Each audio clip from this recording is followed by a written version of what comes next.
Holyoke, yes!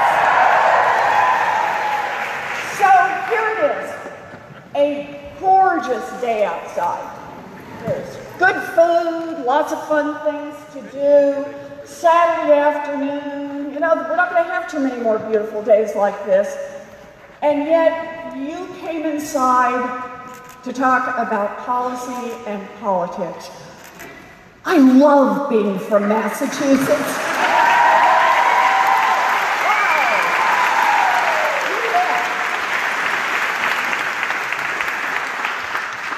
And I have to say, it does my heart good to be here with you.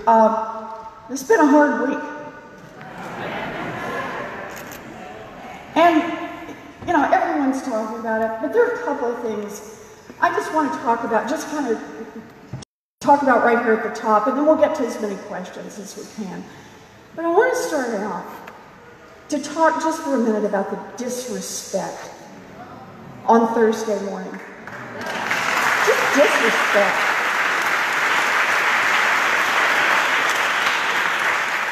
So a woman brings a credible claim against a man who is asking to be confirmed to a lifetime appointment to a job that will touch every single human being in this country. And she comes in, and what happens? Well, the first thing that happens is the guys won't even talk to her. Right? They have to put a woman out there in front, a prosecutor, to talk to her as if she is the one who sexually assaulted someone. Just think about that. And when she said, look, I have affidavits I'd like to offer, I have other witnesses I'd like to offer, I've taken a lie detector test. In other words, I've done everything I can to support the credibility of this claim, and the answer from the Republican senators was, we don't even want to hear it. And the other two women who also brought credible claims couldn't even get in the room to tell their stories. I just want you to think for a minute about the disrespect, about what that means. The assumption that these guys were marking time, let her talk, and the minute she's through talking, we're going to get our guy out here, he's going to wrap this thing up, and we already know how we're all voting, and we got the votes, and we're done. That is enormously disrespectful, not only to the women in that room, it is enormously disrespectful to the people of the United States of America.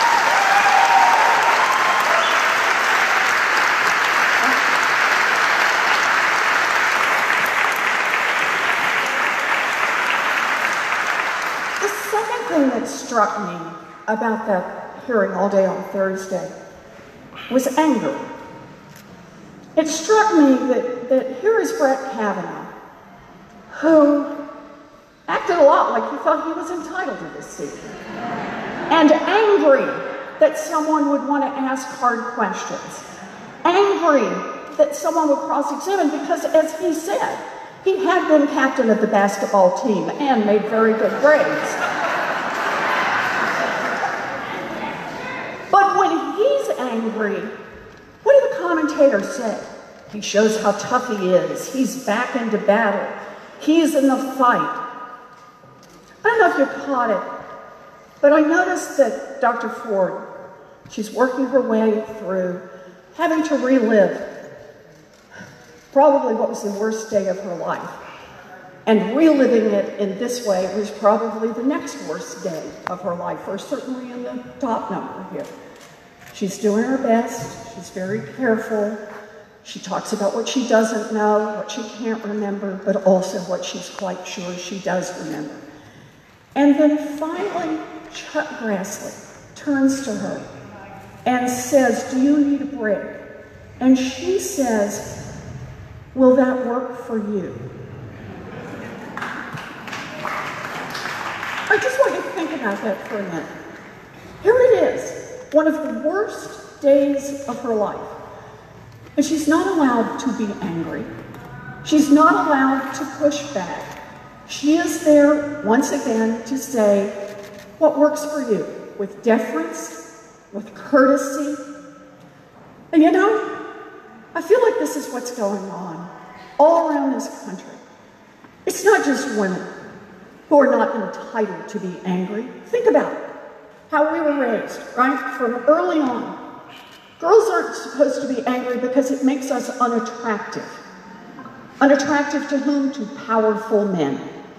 To powerful men who want us to be quiet and not cause any trouble. They've got things well in hand, thank you very much. You be quiet, you don't be angry. And it's not just women. Everyone else who has less power should be quiet. LGBTQ community, please, could you just be a little quiet, right? Immigrants, could you just be quiet? Students who are struggling with debt, could you just be quiet? Seniors who are worried about not being able to make it on Social Security, could you just be quiet? Because ultimately what this is about is about power. This is about who's got it and who doesn't plan to let go of it. So I'll tell you this, today I am angry and I own it.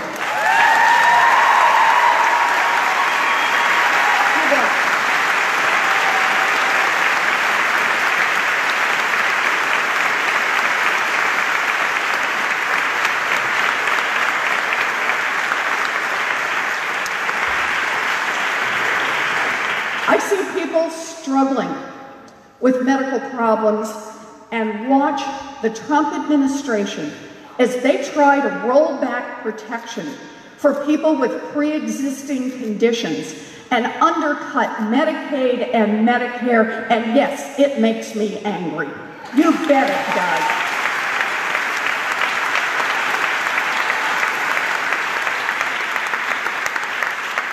I see young people who are struggling with student loan debt.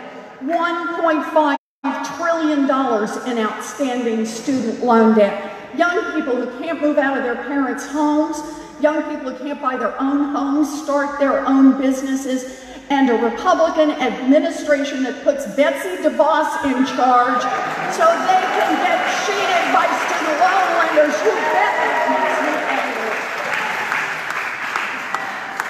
I see the Trump administration do too little, too late for Puerto Rico and then turn around and lie about the deaths. Yes, that makes me angry.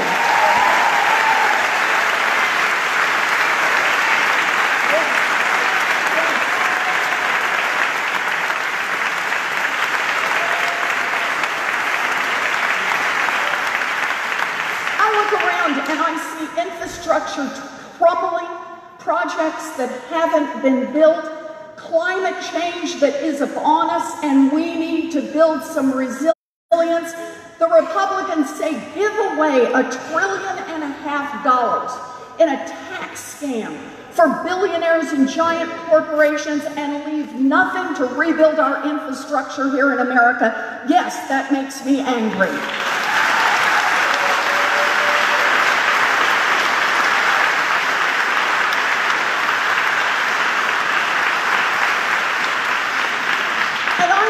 An environmental protection agency that has been taken over by a coal lobbyist. I see them say to GE, hey, let's just renegotiate what you agreed to do to clean up the Housatonic. Let's not pay attention to PFAS, right? Oh, and let's push offshore drilling. What could go wrong? Yeah, that makes me angry.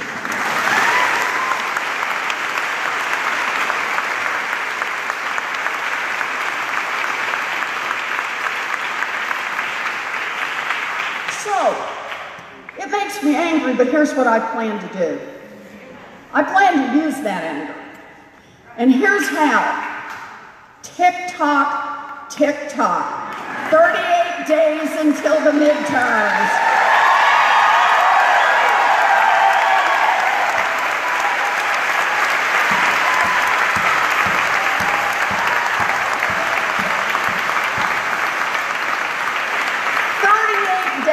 And I am in this fight all the way. I am in this fight to take back the House, to take back the Senate, to put Democrats in charge.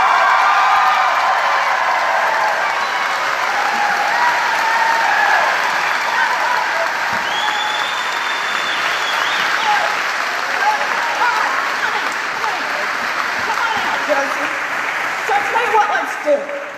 While we're all fired up and ready to go, we've got somebody here who's going to explain to us how we're going to do the Q&A. Go ahead, Josie. How's everybody? I don't know about you all, but I'm proud to have this nasty woman as my senator.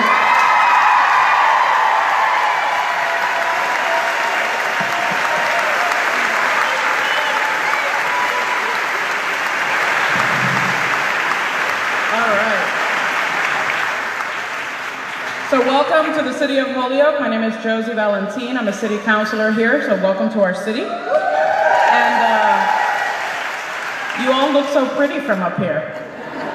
This is actually the room where we get sworn in as councilors and for the mayor and the city clerk, so it's really special to be here. So I am going to be doing the questions and answers. When you walked into the building, you were given a ticket, a little raffle ticket. And that gives you the opportunity to ask a question to Senator Warren if you would like. So we're going to start with 3 numbers at a time. So if you hear your number, there's a mic on the right, there's a mic on the left. Please make sure you step up to those so that we can move through as many as we can at the same time. I'm going to read the last 4 numbers. The first one is 7961. 7961. So come to the mic if you have that number. Next is 7953, 7953. And the next one in that group is going to be 7952, 7952.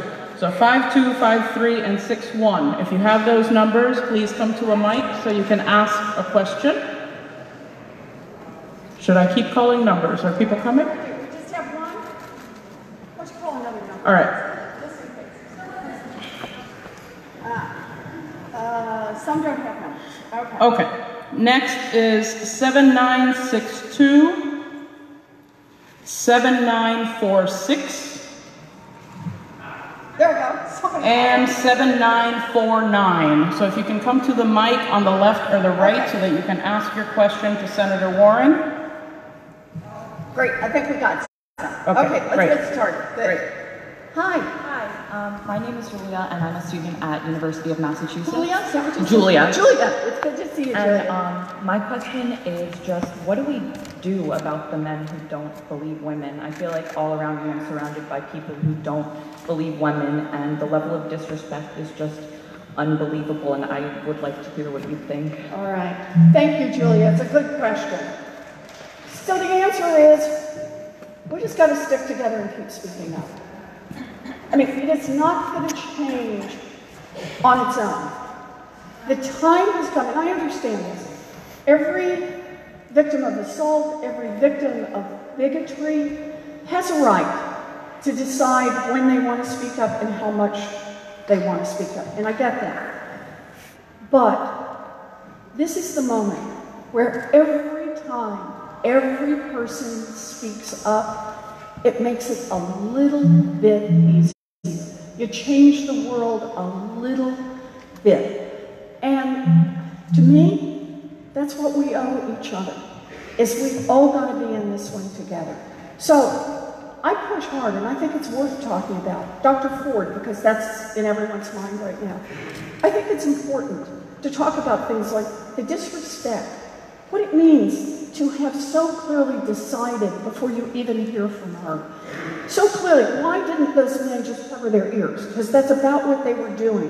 When they had set up a structure that says, we won't listen to the other witnesses, we won't look at documentary evidence, we're going to let you talk, and then we're just going to push you off the stage and move on.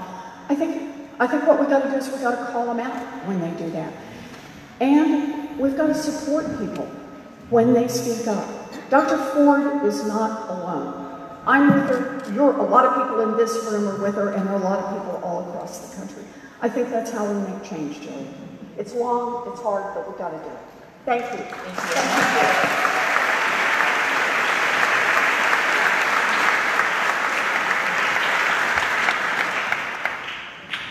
Go ahead. You all are pointing at each other. Okay. Thank you so much for coming to Western Mass, Senator Warren. And I called your office the other day because Tell me your name. Oh, I'm Tricia Yakubon. Tricia? Good. Yaji. I live in Shelby. I called your office the other day in tears because I did not know what we were going to do about this Supreme Court nominee. And we know that you're standing on the side of justice by already declaring that you'll vote no for him, but I felt like there was so much more that we needed to do. So what I would like to know is what you're planning on doing to reach across the aisle and try to talk to some of the senators or representatives who might not be decided yet, like Senator Collins and Senator Murkowski. I've got a fax that just says vote no on Kavanaugh, and I've just been faxing it everywhere. But I don't know what else to do. So what can you do to help be our voice as victims of sexual assault and sexual abuse who never get our voices heard? So thank you for the question. Let me start again with where I was with Julia on this. I cannot underline enough the importance of speaking up. I know it is hard, but I assume most of you saw it, the video of Senator Flake meeting a woman in the elevator who spoke up. I have no way of knowing for sure, but that woman speaking up may actually have created the opening for Brett Kavanaugh to be brought to, that he will not make it to the United States Supreme Court. And she may have opened that. But it is the reminder of what the human-to-human part of this is all about. And when I say human-to-human, I don't just mean face-to-face. I mean the fact of people saying, this is what happened to me. This is what it looked like. Look at me. I could be your sister. I could be your mother. I could be your daughter. I could be your next-door neighbor, your best friend. Look at me. And this is what happened to me. Open your eyes and open your heart before you make a decision on putting this man in the United States Supreme Court. What I can do in Washington is exactly what I've tried to do up to now.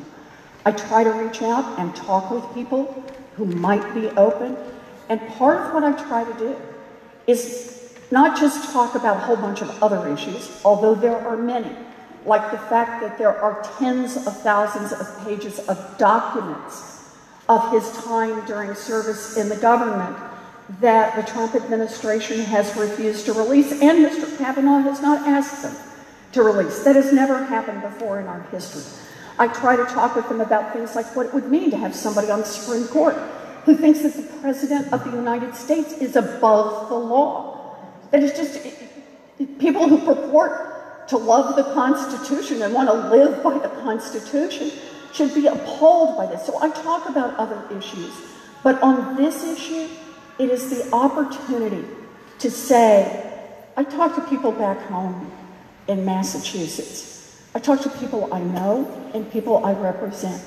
Let me just tell you a part of their story, because I think this is the way we change hearts and minds, is one person at a time. So you stay in your part of the fight, keep your faxes going, Facebook, email, Twitter, raise your voice, talk to people, coffee shops, every part of this. I promise I'll do the same. You bet, you bet. Thank you. Thank you. Hi, Lindsay. That you're here. Thank you. I think, a lot of the issues that we're talking about today are very important, but one that rarely comes up has to deal with the environment. Yes. And we've seen what the person in the White House thinks of the environment and climate change. So my question to you is, what do you and the Democrats, because I think we can probably cancel out most of the Republicans on this issue. But what are you planning on doing? Because even with climate change and the type of storms that are becoming increasingly larger, more dangerous and more devastating, and therefore more costly to rebuild from them, what plans do you have? And by the way, you made Murphy Brown the program. You were mentioned on Murphy Brown's program. Oh, did I get an invitation to come? Thank you. So, let me start by just saying how much I agree with you about the nature of the problem. And let me do this part. I want to say something because I feel comfortable being back here in Massachusetts, being with all of you in Holyoke. I feel good to be here and relaxed. So I can say something that is very controversial when I am on the floor of the United States Senate with a whole lot of Republicans. And that is, I believe in science.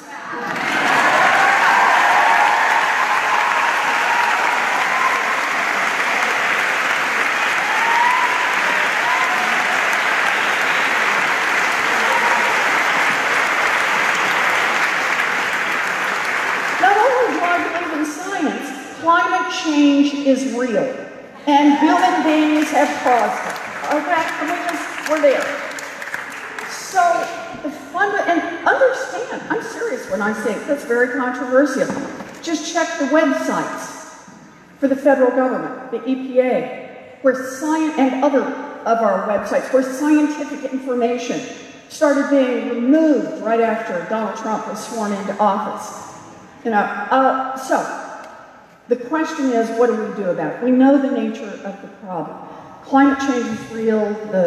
It's causing incredible increases in storm activity. It's causing wildfires in parts of the country. We're going to see ocean levels rise, more flooding with inland rivers and creeks. And at this moment, it is very clear the Environmental Protection Agency, not only has Donald Trump withdrawn from the Paris Accords, but he has turned the Environmental Protection Agency literally on its head. It is run by a whole lobbyist now. Think about that. And over, you see one statement come out after another from the EPA that basically is about how do we improve profits for oil companies, for coal companies, for gas companies, not how do we protect this earth. There is no more urgent problem in this country and in this world. We have a moral responsibility to pass along a world to our children where they will be able to drink the water and breathe the air. It is that simple.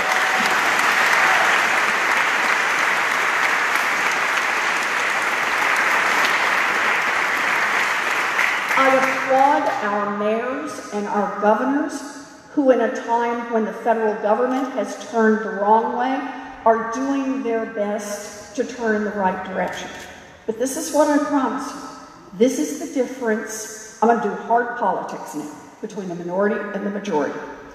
You get Democrats back in the majority in the United States Senate, and there's no more Scott Pruitt at the type person at the EPA. And that makes a difference. We will do this. But I get the urgency of the moment, I promise. Give us the power and we will attack this problem because we have no choice. We must do this. So thank you for the question. Thank you. Thank you.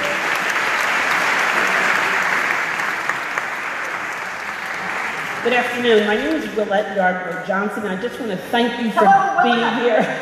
And thank you for always representing us. And I love when you're on those late night talk shows because I'm always up late watching. And I love Stephen Colbert, Jimmy Fallon, Jimmy Kimmel, all of them. But I came today, you pretty much answered my question already, but since I'm standing here, I want to take this opportunity to have my voice heard. I'm a member of a national organization entitled Delta Sigma Theta Sorority Incorporated. We're one of the largest organizations in the country, made up of predominantly African American women. And we have gotten some mandates from our organization to help promote the Michelle Obama initiative of When We All Vote. And so we are attempting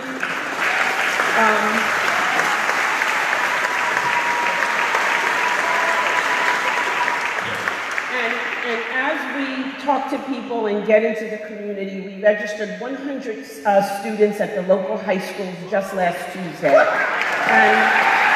And we want to continue that work, but we're finding that even after people have registered and even after people have been educated, how do we get them to the polls? And so you've given some suggestions and we're going to adhere to them, but what's the magic bullet? How do we get them to the polls without dragging them out of their houses and say, come with me? And so we really don't pass on the dragging.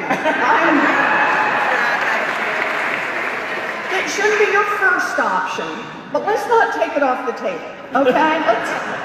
Because it matters so much. So let me start by saying, you know, we knew that Mrs. Obama would do something extraordinary after she was no longer in the White House, and that she has picked as her signature effort, and the thing she's putting her muscle behind, is to get democracy to work. Get people out to vote. All I can say is, she is one step further. Yep. Right. We're going to do it. And by the way, if you want to help, do you have the tag for the, you can go online and check it out, the website. You want to give it? Do you have it? Oh, that's okay. But anyway, you can go online. Mrs. Obama, Michelle Obama voting. And you can hook up, you can volunteer, you can send them a little money, you can be part of making this work. But here's something I want to see if I can make a bigger point. And that is just how badly democracy is broken right now. And here's what gets me about it. When you just stop to think about this. You know, housing. High cost of housing. Anyone worried about the high cost of housing? Oh, there we go. We got a few. There we go. Rent or buy. Either one. Both high, right? And going through the roof. Now, there are some things we could do in this country. I just introduced this past week a bill. I've been working on a lot of smart housing experts, a lot of folks from local communities to help make sure we get this exactly right. And what this bill does is it basically says we're going to pump a bunch of money in to help build, over the next decade, 3 million new housing units.